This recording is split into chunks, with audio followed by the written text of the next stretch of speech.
These are called teaching sessions, but there's not really any teaching. But words are limited. We have to find some words to describe it. Teaching would mean that I'm adding something to you.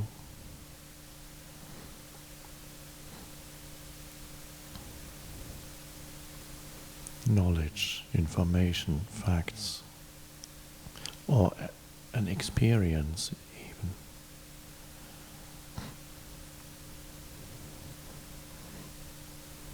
But that's not what this is about.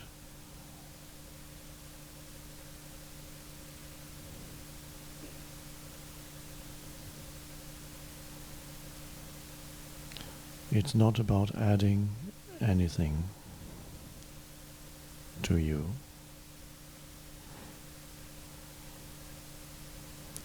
There's so much there already. More than enough. You have more information than the Buddha ever had.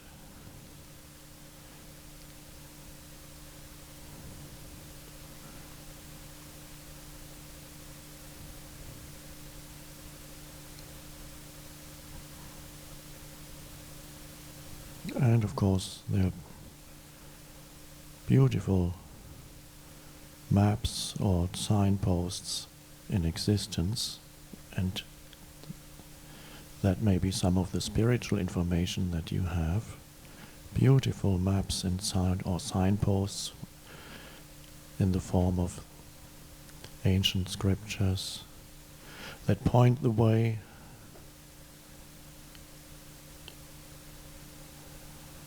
to the transformation of human consciousness.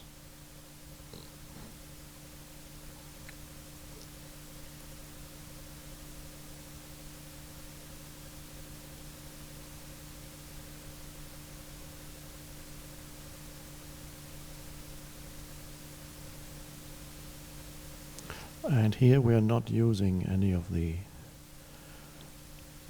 existing maps or signposts, beautiful as they are, profound as they are.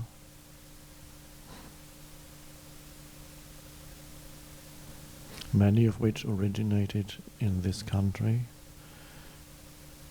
which could be called the birthplace of spirituality.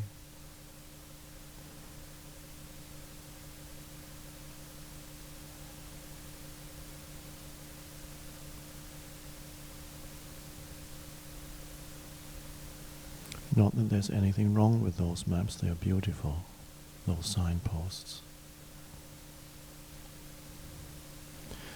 But every age creates its new signposts that corresponds to the needs of the age.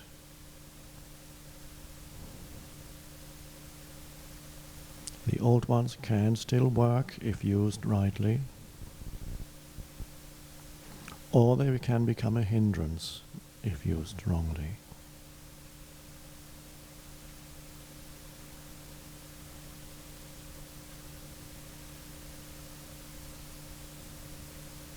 Now you may notice I use the word maps or signposts to describe ancient teachings,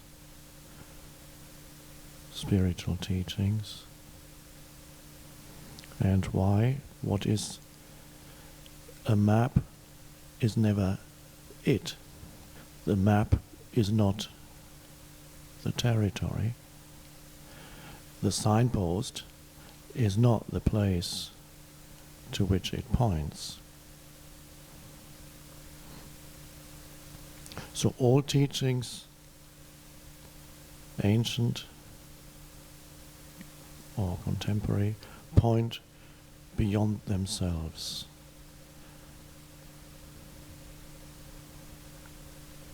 And the essence of all teachings is the possibility of the transformation of human consciousness to a state that is free of bondage, free of suffering, free of conditioning.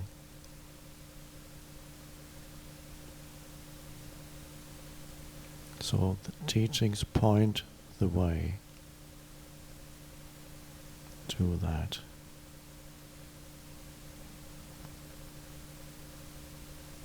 And they are beautiful, because those genuine teachings came out of that transformed state of consciousness.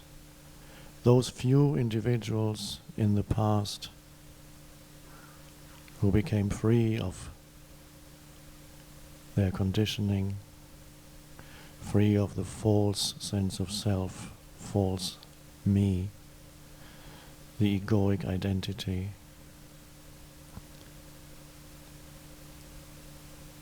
They taught out of that state. The teaching arose out of that transformed state of consciousness.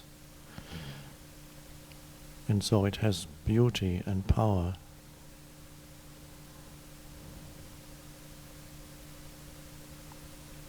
And it has such beauty often that these ancient teachings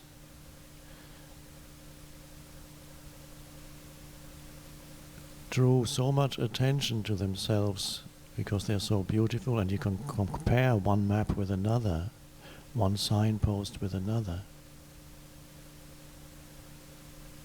That people began to study, compare and collect maps and signposts and interpret them.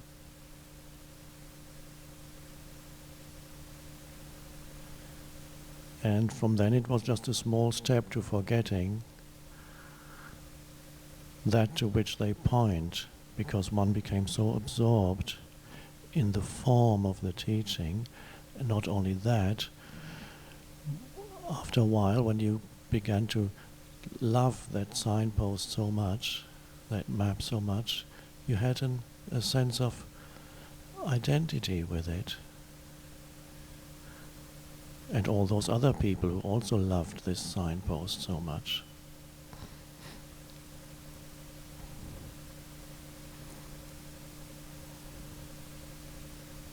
And you could begin to argue with other groups of people who loved other signposts, forgetting that they point to the same place.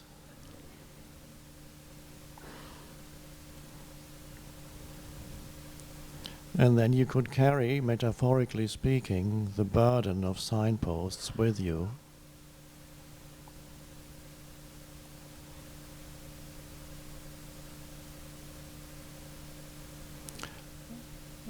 That has happened, can still happen.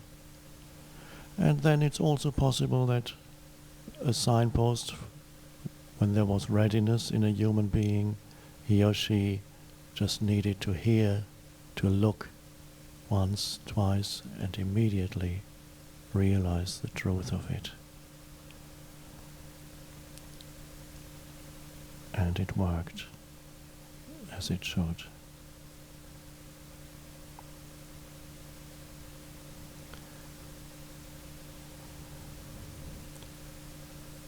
This teaching is relatively neutral culturally. It's not Buddhist, not Christian, not Hindu, and yet it embraces the essence of all of them.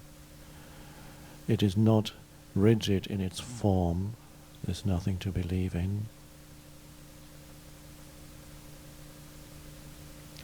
And the essence of this teaching, which is our gathering here this week, is the possibility of the transformation of human consciousness, your consciousness, so to speak. And since all language is limited, form is limited, these words are also signposts, of course. Since all form is limited, every word that I speak is also limited and isn't quite it. It's only one perspective on it. And even if I say the transformation of human consciousness, it's not quite true. No single statement that anybody makes can contain the truth. It is a perspective on it.